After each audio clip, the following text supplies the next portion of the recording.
तो ईरान की जहां कभी तूती बोला करती थी वहां सऊदी ने एंट्री मार ली और डॉलर की बारिश हो रही है अमेरिका इजराइल की तरफ से। अमेरिका इजराइल भी खुश होंगे। भारी भरकम निवेश जा रहा है सीरिया में, भारी भरकम निवेश जा रहा है जो कभी दोस्त रहा करता था। तो सीरिया में सऊदी अरब का दबदबा बढ़ रहा है। वही सीरिया जो ईरान का कट्टर दोस्त हुआ करता था असद के सरकार के दौरान, अब अल शरा है वहां पर। अरबों डॉलर के निवेश के समझौतों से ईरान की चिंता बढ़ रही है और सीरिया में बढ़ते सत्ता संतुलन के बीच सऊदी अरब अपनी मौजूदगी क्यों बढ़ा रहा है, करीबी क्यों बढ़ा रहा है, और ईरान के माथे पर चिंता की लकीरें क्यों हैं। नमस्कार, मैं ललित प्रजापति। बहुत तेजी से बदल रहा सत्ता संतुलन, शक्ति का संतुलन पूरे दुनिया में और मिडिल ईस्ट में बहुत तेजी से, बहुत ज्यादा बदल रहा है। अब सऊदी अरब तेजी से अपनी मौजूदगी सीरिया में बढ़ा रहा है। दोनों देशों ने संयुक्त एयरलाइन, एयरपोर्ट विकास और $1 अरब की एक टेलीकॉम परियोजना समेत कई समझौते कर लिए। युद्ध के बाद पुनर्निर्माण के दौर में यह कदम क्षेत्रीय प्रभाव के नए समीकरण के संकेत माने जा रहे हैं। सीरिया में कभी शिया बहुल ईरान का दबदबा साफ दिखता था, मदद किया करता था, हर तरह की मदद किया करता था।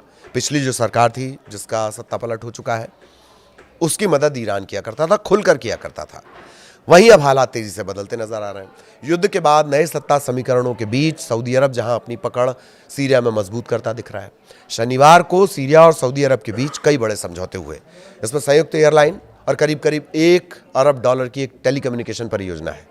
दिसंबर 2024 में बशर अल असद के सत्ता से हटने के बाद सीरिया में नई सरकार आई, अल सरा की, और तभी से खाड़ी देशों का प्रभाव वहां पर बढ़ता जा रहा है।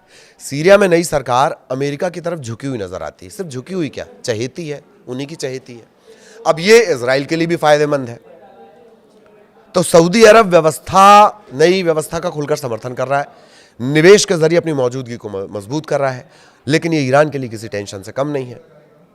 अब सीरिया और सऊदी अरब के समझौते में है क्या, वो जान लीजिए। सीरियाई निवेश प्राधिकरण के प्रमुख हैं तलाल अल हिलाली।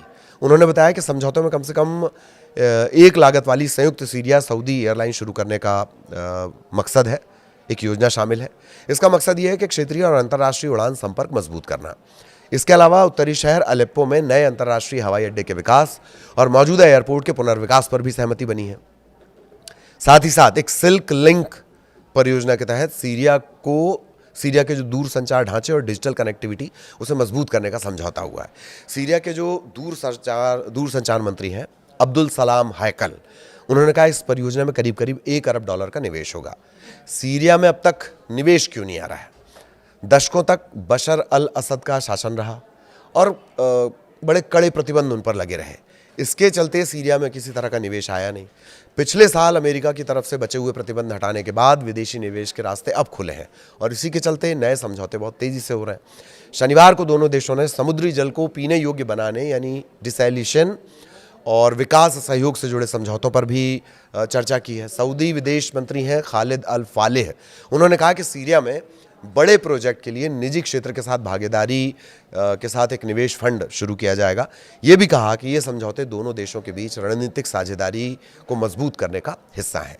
सीरियाई अधिकारियों का कहना है कि ये करार ऐसे अहम क्षेत्रों पर केंद्रित हैं जो लोगों की रोजमर्रा की जिंदगी और देश की आर्थिक बहाली के लिए, आर्थिक प्रगति के लिए, डेवलपमेंट के लिए बहुत ज़रूरी है।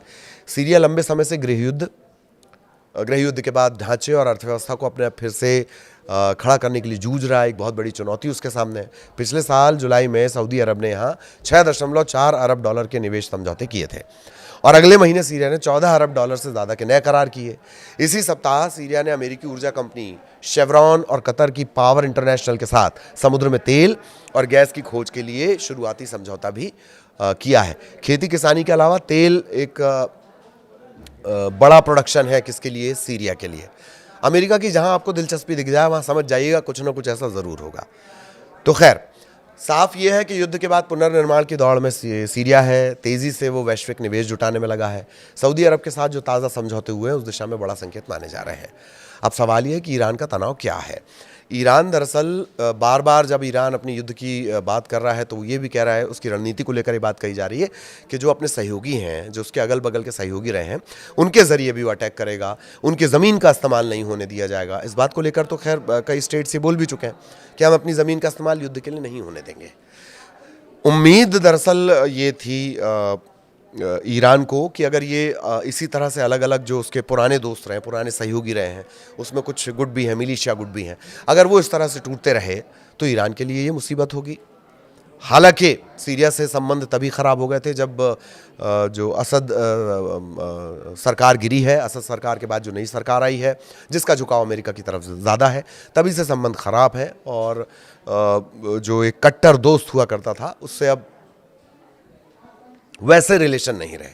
लेकिन युद्ध के हालात में ईरान है और इस बीच अमेरिका का बढ़ता दबाव और इन सब के बीच अमेरिका, इजराइल और अब सऊदी अरब, ये तीनों अगर सीरिया में इतना गहरा दखल रखते हैं तो कहीं ना कहीं ईरान की पेशानी पर बल ज़ाहिर तौर पर पड़ेंगे, और वो भी तब जबकि वो उस युद्ध के तनाव से वो गुजर रहा है। आगे भी इससे जुड़े अपडेट आप तक पहुंचाएंगे। नमस्कार।